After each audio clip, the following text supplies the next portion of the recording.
Tardes, hermanos, hermanas, queridos amigos. Dios les bendiga a cada uno de ustedes. La lección de esta tarde está en pantalla. El título es Dios y la idolatría. Dios y la idolatría. Estamos ahí en el capítulo 10 de la primera carta a los Corintios. Y en ese sentido, hermanos, a manera de introducción, quiero decirles que el diablo, nuestro adversario, él se interesa en apartar la mirada de los hombres del Dios verdadero hacia las vanas imágenes que, como dice Pablo, en sí no son nada, pero que pueden ser vínculos para las operaciones demoníacas. Si los hermanos entraban a esos lugares, a esos templos donde se llevaban a cabo ritos, cultos paganos, se ofrecían sacrificios a sus dioses, y los hermanos entraban allí y participaban de lo que allí se ofrecía, pues ellos podían incurrir en una especie de comunión con los ídolos. Y de la misma manera, con los demonios que operaban detrás de la fachada de la idolatría. Y básicamente el apóstol Pablo deja muy en claro en este capítulo esa relación que hay entre los ídolos y los demonios. Y hermanos, los corintios no debían entretenerse en las antesalas de esos templos idolátricos, porque al hacerlo estaban acercando a esa esfera tenebrosa, a esa esfera de las tinieblas, donde el diablo y sus demonios son los que están detrás de escena. Y frente a un peligro tan grande, el apóstol Pablo ordena lo siguiente, ahí en la primera carta a los Corintios, capítulo 10, versículo 14, él dice: por tanto, amados míos, huid de la idolatría. O sea, era algo, hermanos, verdaderamente grave que ameritaba salir corriendo de tales lugares. Huid de la idolatría, como a sensatos os hablo, juzgad vosotros lo que digo. Muy importante esto, hermanos, cómo Pablo apela al sentido común y al buen juicio de los hermanos para entender que era más sabio huir, es decir, alejarse de tales lugares, que acercarse a ellos como lo estaban haciendo, con el ánimo de probar que sus conocimientos bastaban para evitar la trampa de la idolatría.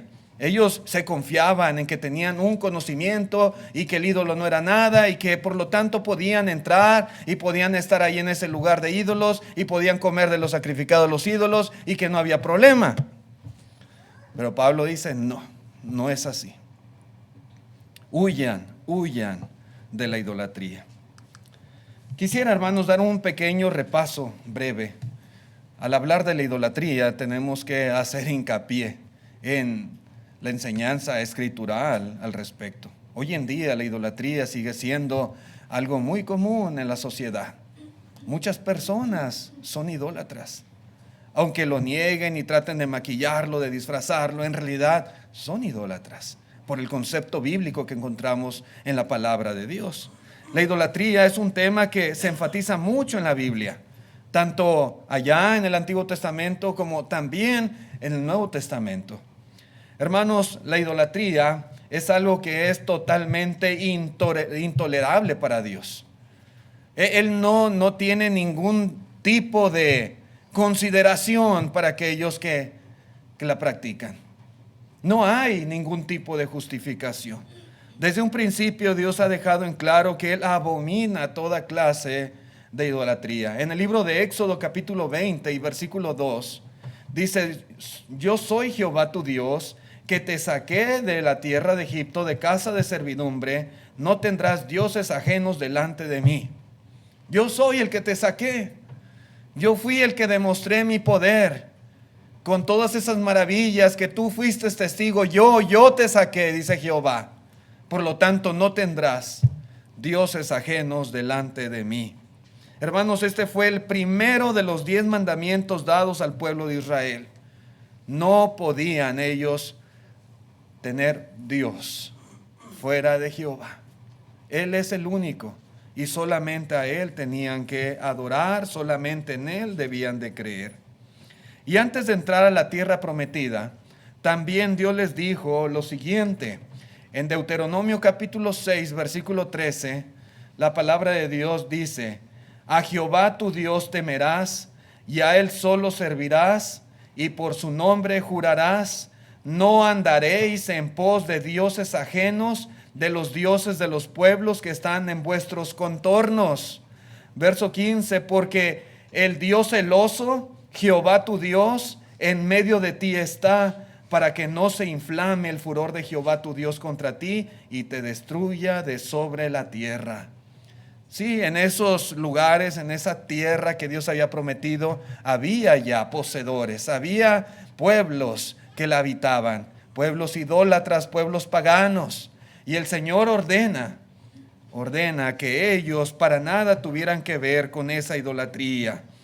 Tenían ellos que abstenerse de andar en pos de los dioses de tales pueblos. La prohibición de la idolatría también incluye la prohibición de la fabricación y adoración de ídolos o de imágenes. Y este precisamente es el segundo de los 10 mandamientos que Dios da a través de la ley de Moisés. Dice el capítulo 20, versículo 4, dice así: no te harás imagen ni ninguna semejanza de lo que está arriba en el cielo, ni abajo en la tierra, ni en las aguas debajo de la tierra. No te inclinarás a ellas, ni las honrarás, porque yo soy Jehová tu Dios, fuerte, celoso, que visito la maldad de los padres sobre los hijos, hasta la tercera y cuarta generación de los que me aborrecen. Hacer imagen estaba prohibido. Inclinarse a cualquier imagen estaba prohibido. De lo que estaba arriba en el cielo o abajo en la tierra estaba prohibido. Aún dice, ni en las aguas debajo de las tierras. No podían hacer imagen de cualquier cosa, ¿verdad?, que se pudieran imaginar o pudieran ver y después inclinarse, venerarlas, adorarles. Esto estaba totalmente prohibido por la ley de Dios. Ahora, los israelitas, hermanos, ni siquiera deberían mencionar los nombres de otros dioses. Miren lo que dice aquí en Éxodo capítulo 23, versículo 13. Éxodo 23, 13 dice: y todo lo que os he dicho, guardadlo. Y nombre de otros dioses no mentaréis, ni se oirá de vuestra boca. Aún, hermanos, tenían prohibido esto. La ley de Dios lo decía. Es decir, hermanos, que Dios es, como dice él mismo, celoso. Y él no quiere que su pueblo tenga absolutamente nada que ver con la idolatría. Nada, nada, nada. Ni siquiera dice, andes mencionando, mentando el nombre de tales dioses. Estrechamente ligadas a las leyes acerca de la idolatría, había también ordenanzas que prohibían la hechicería y otras formas de brujería que también eran común entre los pueblos paganos. Y va de la mano muchas veces con la idolatría. Y Dios prohibió estrictamente a su pueblo que tuvieran algo que ver con esta clase de prácticas. Por ejemplo, en Levítico 19, dice el versículo 26, no comeréis cosa alguna con sangre, no seréis agoreros ni adivinos. Verso 31, no os volváis a los encantadores ni a los adivinos, no los consultéis contaminándoos con ellos, yo Jehová vuestro Dios. No debían ni serlo, ni debían de consultar a los que eran. Sí.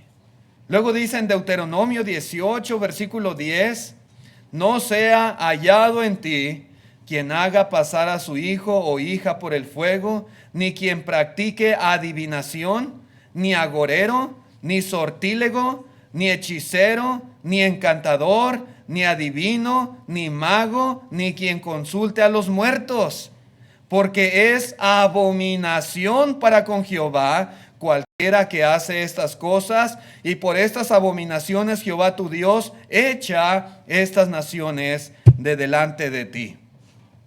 ¿Sí?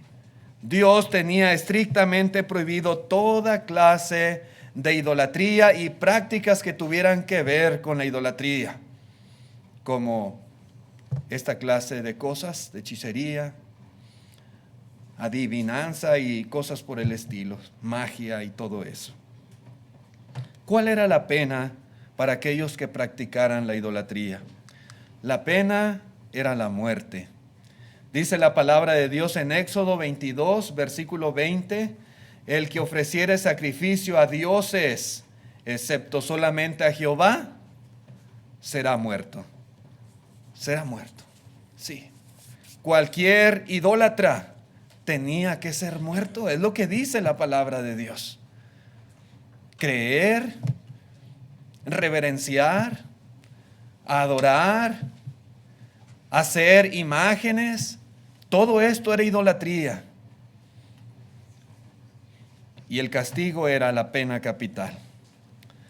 Para que los israelitas no se sintieran tentados a adorar otros dioses, se les dijo que destruyesen las naciones de Canaán cuando conquistaran la tierra. Tenían que acabar con todos esos pueblos paganos y destruir sus imágenes para que ellos no se contaminaran y se vieran tentados a practicarla también. En Éxodo 23, versículo 23, dice, porque mi ángel irá delante de ti y te llevará a la tierra del amorreo, del eteo, del fereceo, del cananeo, del heveo y del jebuseo, a los cuales yo haré destruir. No te inclinarás a sus dioses, ni los servirás, ni harás como ellos hacen. Antes los destruirás del todo y quebrarás totalmente sus estatuas. Sí, esos pueblos tenían sus dioses y elaboraban imágenes talladas, estatuas de piedra, de yeso, de madera, etcétera, etcétera, de oro, de plata. Pero dice Dios, los vas a destruir y vas a quebrar esas estatuas, que no quede nada de su idolatría. Destrúyelo todo. Esa fue la instrucción que Dios dio para el pueblo. Y aún así, a pesar de todos los mandamientos que les fueron dados, a pesar de las advertencias de Dios, tristemente cometieron idolatría y no cumplieron lo que Dios les había mandado y quebraron ese pacto que habían hecho con Jehová. Y muchos de ellos perecieron en el desierto, así como lo vimos en versículos anteriores de este capítulo 10. Ahora bien, en el Nuevo Testamento también se nos habla sobre la idolatría y se nos recuerda que hay solamente un Dios, solamente uno al cual debemos adorar y servir. Dice en Efesios 4, versículo 6, un Dios y Padre de todos, el cual es sobre todos y por todos y en todos. Este mundo es un mundo politeísta. Creen en diversidad de dioses, hay templos, hay altares, hay, hermanos, creencias y hay rituales para sus ceremonias, pero realmente solo existe un Dios verdadero, el Dios del cielo, el creador de todo lo que existe, y solamente a Él se le debe de adorar. En 1 Corintios 8, versículo 4, pasaje que vimos hace poco, dice, acerca pues de las viandas que se sacrifican a los ídolos, sabemos que un ídolo nada es en el mundo y que no hay más que un Dios, dice Pablo. Y así es. Solamente hay un Dios. También los inspirados evangelistas del primer siglo instaron a la gente a convertirse de los ídolos al Dios vivo. Por ejemplo, en el libro de los Hechos, capítulo 14 y versículo 15, vemos aquí cómo el apóstol Pablo dice, varones, ¿por qué hacéis esto? Nosotros también somos hombres semejantes a vosotros, porque ya estaban adorando ahí a Pablo y a Bernabé. Y dice que os anunciamos que de estas vanidades os convirtáis al Dios vivo, que hizo al cielo y la tierra, el mar y todo lo que en ellos hay. Tenían que dejar esas prácticas, toda clase de idolatría, y convertirse al único y verdadero Dios. También, hermanos, los cristianos gentiles que habían estado habituados al paganismo y a la idolatría, ellos habían salido de esta práctica. Por ejemplo, los hermanos de Tesalónica, Pablo les recuerda, ¿verdad? Y les alaba porque ellos hicieron esto precisamente. En primera los Tesalonicenses 1, verso 9, dice: porque ellos mismos cuentan de nosotros la manera en que nos recibisteis y cómo os convertisteis de los ídolos a Dios para servir al Dios vivo y verdadero. Todas esas estatuas, todos esos esas esculturas de talla, en realidad están muertas. Como dice el salmista, tienen ojos pero no ven, tienen pies pero no caminan, tienen oídos pero no escuchan. Son muertos. Y muchos, gracias a Dios, gentiles, se han convertido, dejando de creer, de servir, de adorar a esos dioses muertos para servir al Dios vivo y verdadero. En consecuencia, ahora se nos dice que no tengamos nada que ver con la idolatría, sino que huyamos de ella. Y esto es precisamente lo que Pablo está aquí enfatizando, recalcándole a los hermanos de Corinto. Tanto que Dios advirtió a través de la historia acerca de la idolatría. Y no quería, él veía el peligro y no deseaba que los hermanos tuvieran nada que ver en lo absoluto con esta clase de prácticas, porque no era cosa leve a los ojos de Dios. Por ejemplo, el apóstol Juan en su primera carta, capítulo 5, verso 21, dice: hijitos, guardaos de los ídolos. Amén. No solamente Pablo, vemos que Juan también advierte sobre este peligro. El apóstol Pedro también, capítulo 4, versículo 3 de la primera carta, dice: baste ya el tiempo pasado para haber hecho lo que agrada a los gentiles, andando en lascivias, concupiscencias, embriagueces, orgías, disipación y abominables idolatrías. Dice Pedro que ya es suficiente. Ya, ese tiempo en que anduvimos en esa clase de prácticas, ya no más. ¿Sí? Baste ya el tiempo pasado. Ya no más. Un cristiano no debe tener nada que ver con esta clase de idolatría. El Nuevo Testamento también advierte que los idólatras estarán entre aquellos que no van a heredar el reino de Dios. En la primera de los Corintios, capítulo 6, verso 9, dice: ¿no sabéis que los injustos no heredarán el reino de Dios? ¿Y quiénes son los injustos? Dice aquí: los fornicarios, los idólatras. Sí, hermanos, aquellos que practiquen idolatría, que veneren las imágenes, que se inclinen ante ellas, que estén orando para que esa imagen sea un mediador ante Dios, no heredarán el reino de Dios, no entrarán al cielo. Esto es abominación. Los adoradores de ídolos están sujetos a la disciplina de la iglesia. Si en esta congregación hubiese algún hermano o hermana que practicara la idolatría, que tuviese en su casa ídolos, que orara a los ídolos, que se inclinara ante ellos, dice la palabra de Dios lo siguiente, 1 Corintios 5:11: más bien os escribí que no os juntéis con ninguno que, llamándose hermano, fuere fornicario o avaro o idólatra, o maldiciente o borracho o ladrón, con el tal ni aún comáis. ¿Sí? Cualquier hermano que practique la idolatría y no se arrepienta de su pecado, debe de ser señalado y debe de ser cortado de toda clase de comunión con la iglesia. También nos dice la Escritura que el destino final de aquellos que persisten en la idolatría sean conocidos como cristianos o no, es muy clara en la palabra de Dios. En Apocalipsis 21:8 se nos dice: pero los cobardes e incrédulos, los abominables y homicidas, los fornicarios y hechiceros, los idólatras y todos los mentirosos tendrán su parte en el lago que arde con fuego y azufre, que es la muerte segunda. Ese es el destino de aquellos que practiquen la idolatría.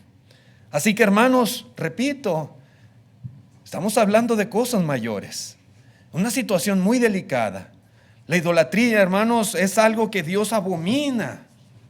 El hacer imágenes, el creer en ellas, en poner confianza como si tuviese algún tipo de poder. Hermanos, Dios condena, Dios reprueba tal práctica.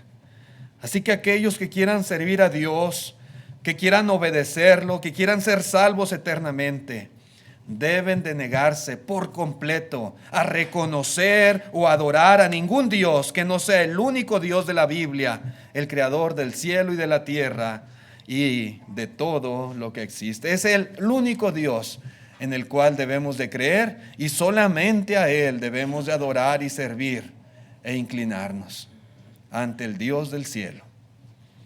No hay ningún otro mediador entre Dios y los hombres, sino solamente Jesucristo. Y no debemos hacer imágenes de Jesucristo para poder llegar a la presencia de Dios. No podemos hacer imágenes de la cruz de Cristo para que podamos inclinarnos y que Dios nos escuche. No podemos, hermanos, hacer imágenes de santos, ¿sí?, de esculturas para acercarnos a la presencia de Dios. No. Esto es idolatría. Ahora bien, volviendo al capítulo 10 de la primera de los Corintios, podemos darnos cuenta que la adoración a Dios y la idolatría no armonizan, ¿sí?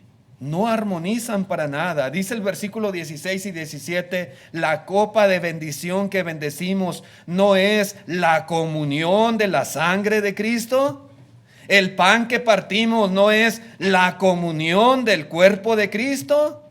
Siendo uno solo el pan, nosotros, con ser muchos, somos un cuerpo, pues todos participamos de aquel mismo pan.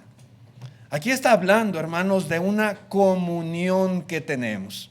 Hoy, en este día, primer día de la semana, día domingo, día del Señor, encontramos ejemplo apostólico. Encontramos en las Escrituras cómo los cristianos del primer siglo se reunían el primer día de la semana para partir el pan. Y así lo hacemos de la misma manera nosotros. En este día, todos y cada uno de los presentes hemos recordado la muerte de Cristo Jesús. Hemos participado del pan sin levadura y del fruto de la vid. Y cuando hacemos esto, dice aquí, tenemos comunión.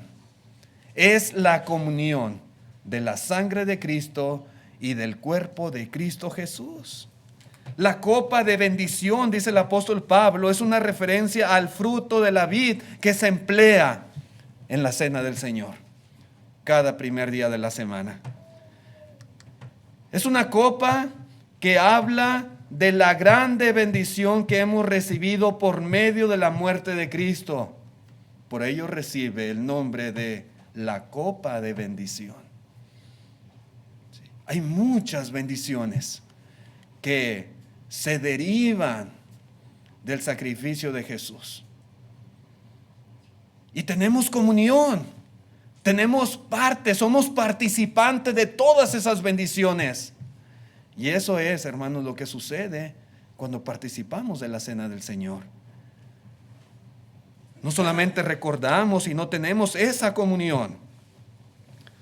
La expresión la copa que bendecimos quiere decir la copa por la que damos gracias.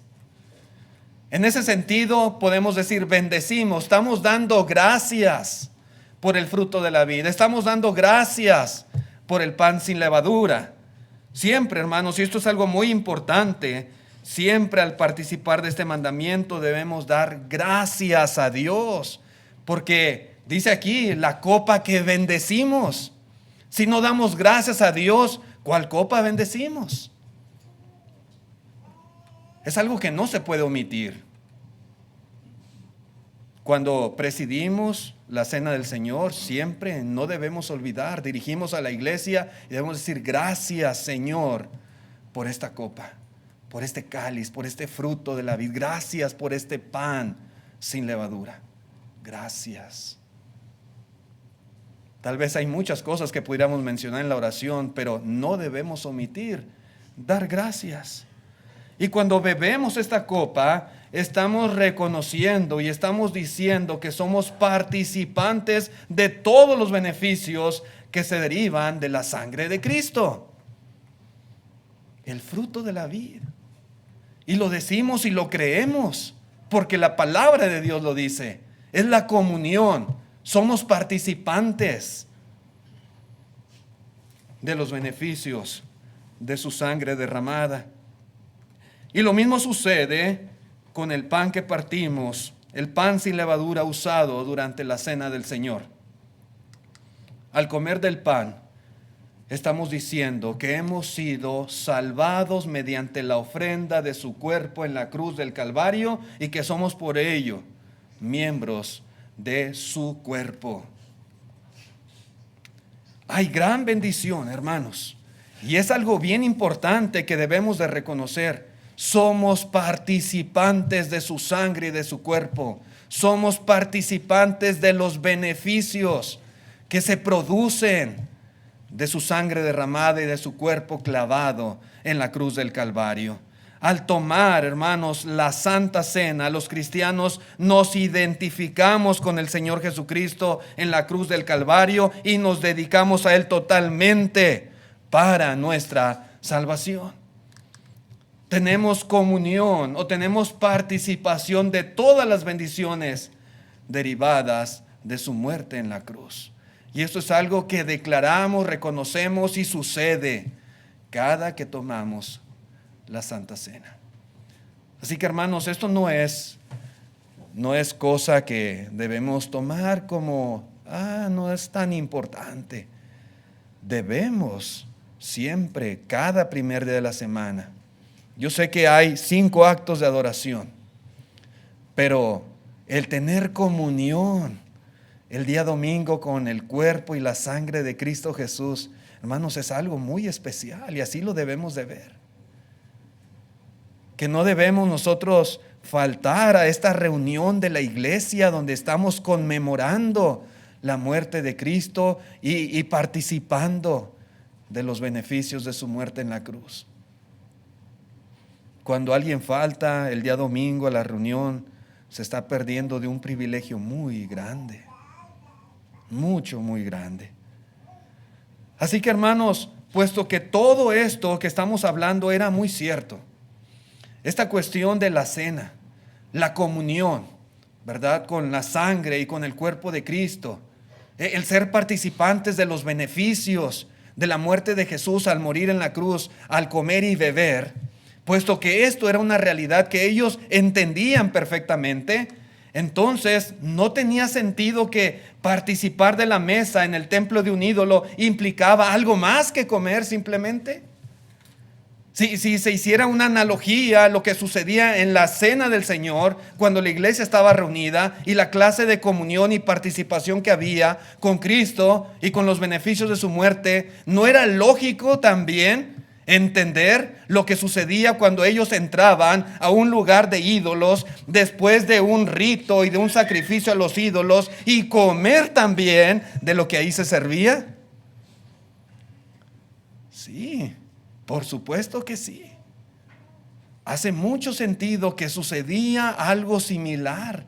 Consciente o inconscientemente, eso estaba pasando con los hermanos que iban a tales lugares. No se deduce que compartir en una fiesta relacionada con la adoración a un ídolo también unía a los participantes unos con otros y con el ídolo. Sí, por supuesto que sí. A lo mejor ellos no lo aceptaban porque decían, pues para mí no es nada el ídolo, pero sucedía. Dice Pablo, si esto sucede durante la mesa del Señor, eso sucede también en la mesa del ídolo. El participar en una comida ofrecida en adoración a un ídolo hace que la persona tenga parte en la idolatría y que sea un solo cuerpo con los que allí participan. Ellos tenían que reconocer que esto sucedía cuando ellos estaban allí.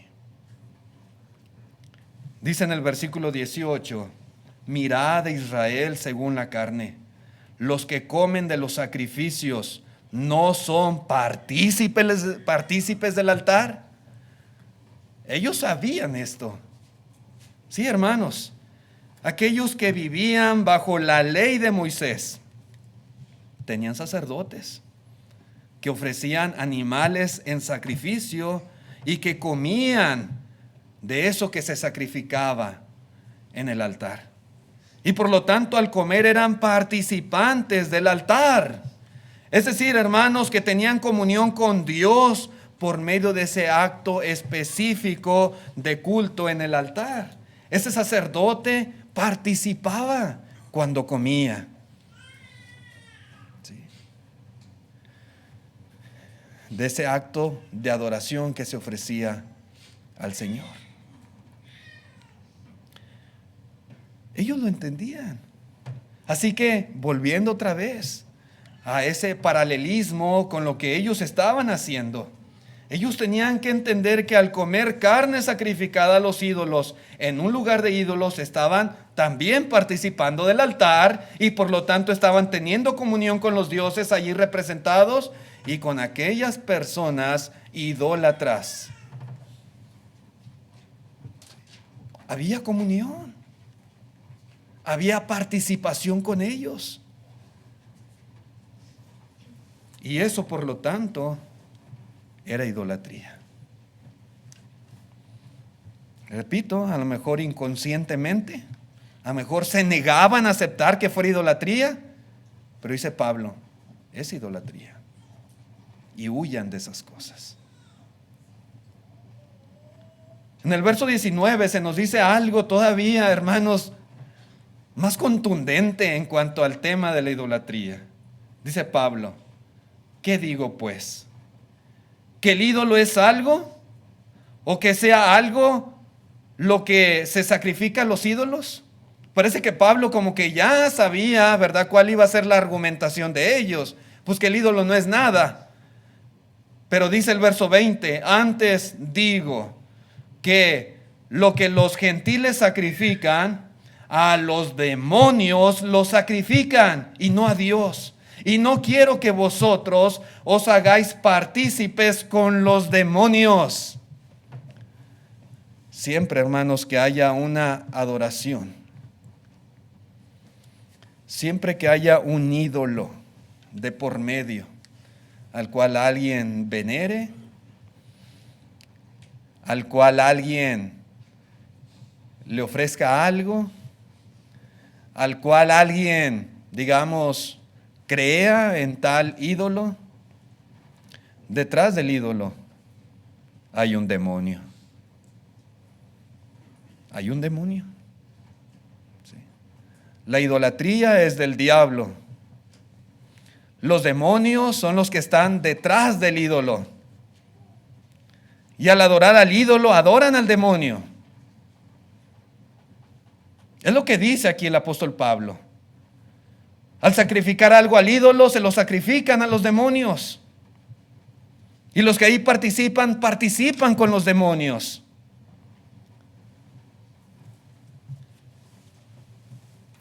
Sí, hermanos, la respuesta lógica a estas dos preguntas que hace el apóstol Pablo, ¿es algo el ídolo? ¿Es algo lo que se sacrifica a los ídolos? La respuesta es no. Es cierto, hermanos, el ídolo no es nada. El ídolo no tiene ningún poder. Tampoco la comida se transforma en mala por su relación con el ídolo. Pero no por eso no importa la idolatría. No por eso se le va a restar importancia a todo ese acto que se está llevando a cabo allí.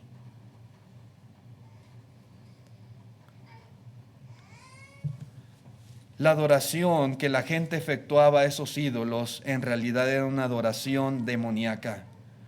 Los demonios emplean a los ídolos para controlar los corazones y las mentes de aquellos que los adoran.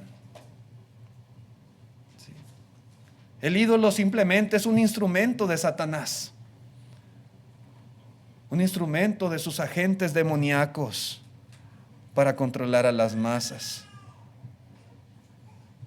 para manipular sus corazones y sus creencias. En realidad, son los demonios los que están ahí, en escena, pero ocultos, y poniendo delante de ellos una imagen hermosa, con un rostro bonito, con una presencia luminosa. Sí, son los demonios. Hay un Satanás, hermanos. La Biblia habla de solamente un príncipe de las tinieblas, pero hay muchos demonios que son sus mensajeros, que son sus agentes, y la gente, al sacrificar a los ídolos, consciente y la mayoría inconscientemente, sacrifica a los demonios. Así que cuando un cristiano se sentaba en un templo dedicado a los ídolos y comía la comida, la carne que allí se sacrificaba, y consentía con su presencia, a lo mejor no con su boca, no con su mente, pero con su presencia consentía en invocar al Dios de el nombre de aquel ídolo, pues en ese grado se convertía también en participante y en socio con los demás idólatras y también con los demonios que estaban ahí detrás de los ídolos. Así que ninguna reserva mental, ni alegar el hecho de tener un conocimiento superior, podía cambiar lo que algunos de los corintios estaban haciendo. Por eso Pablo les dice: no quiero que vosotros os hagáis partícipes de los demonios. Por eso Pablo les dice: huid de la idolatría. No tengan parte en ninguna manera con esta clase de cosas. Huyan, huyan. Sí, hermanos, la idolatría y el servicio a Dios no armonizan, para nada armonizan. Dice el versículo 21, no podéis beber la copa del Señor y la copa de los demonios. No podéis participar de la mesa del Señor y de la mesa de los demonios. ¿O provocaremos a ira, a celos al Señor? ¿Somos más fuertes que Él? Hermanos, es moralmente imposible estar en comunión con el Señor Jesucristo y con los demonios de Satanás al mismo tiempo. No se puede. Dios y Satanás son enemigos, y los cristianos solamente servimos a Cristo Jesús, solamente somos de Él, y no debemos tener parte, para nada en lo absoluto, con Satanás y con las obras infructuosas de las tinieblas. Los hermanos de Corinto tenían que tomar una decisión, tenían que escoger entre ser participantes de Cristo mediante la cena del Señor o ser participante de la adoración inspirada por los demonios. Si ellos insistían en participar de lo sacrificado a los ídolos, tenían que elegir. No podían seguir participando de la cena del Señor y a la vez participando en la mesa de los demonios. Una cosa u otra. No era posible hacer ambas cosas. A lo mejor físicamente era posible, ir entre semana a esos templos paganos y participar. Y luego venir el domingo a la reunión de la iglesia y tomar la cena del Señor. Pero de hacerlo sería una acción de traición, de deslealtad al Señor Jesucristo. Sería como burlarse de Él. Una burla para Cristo. Los hermanos no podían beber la copa de los demonios entre semana y el domingo beber la copa del Señor cuando estuvieran reunidos con la iglesia. Los hermanos no podían entre semana comer de la carne traída del altar del ídolo y luego el domingo comer de la cena del Señor, del pan sin levadura, que es la comunión con el cuerpo de Cristo. No podían hacer tal cosa. Y si lo hacían, debían recordar que Dios no puede ser burlado. Que Dios es un Dios celoso. Un Dios que castiga la maldad de los hombres. Muchos de ellos se creían muy fuertes, con mucho conocimiento. Pero ellos debían recordar que no existe nadie que puede desafiar a Dios. Nadie que sea más fuerte que Él. Nadie que pueda evitar su castigo. Nadie. Así que los hermanos necesitaban recordar estas cosas. No conviene a nadie provocar a Dios, provocarle a celos, provocar su ira. ¿Qué somos nosotros comparados de Dios? Comparados con el Señor, hermanos, somos totalmente insignificantes. No hay nada que nosotros podamos hacer contra Dios. No conviene desafiar la mano poderosa de Dios. Conviene humillarnos bajo su poderosa mano, como dice el apóstol Pedro. Eso es lo que nos conviene. Y si Dios nos manda, nos ordena que huyamos de la idolatría y que no tengamos nada que ver con ella en lo absoluto, conviene hacerlo. Porque nadie de nosotros es más fuerte que Dios. Y si no somos más fuertes que Dios, ¿qué nos espera? Como dice el escritor a los Hebreos, horrenda cosa es caer en manos del Dios vivo. Así que, hermanos, llevemos estos pensamientos en nuestra mente y ojalá que nos ayuden para entender lo grave de la idolatría, que nunca tengamos nosotros ninguna relación con ella, que podamos también advertir a aquellos que la practican. En pantalla está el plan de salvación, por si en esta tarde hubiese algún amigo que quisiera venir a Cristo, obedecer el Evangelio y ser bautizado. Hoy es el día de salvación y le invitamos. Vamos a cantar el himno número 9.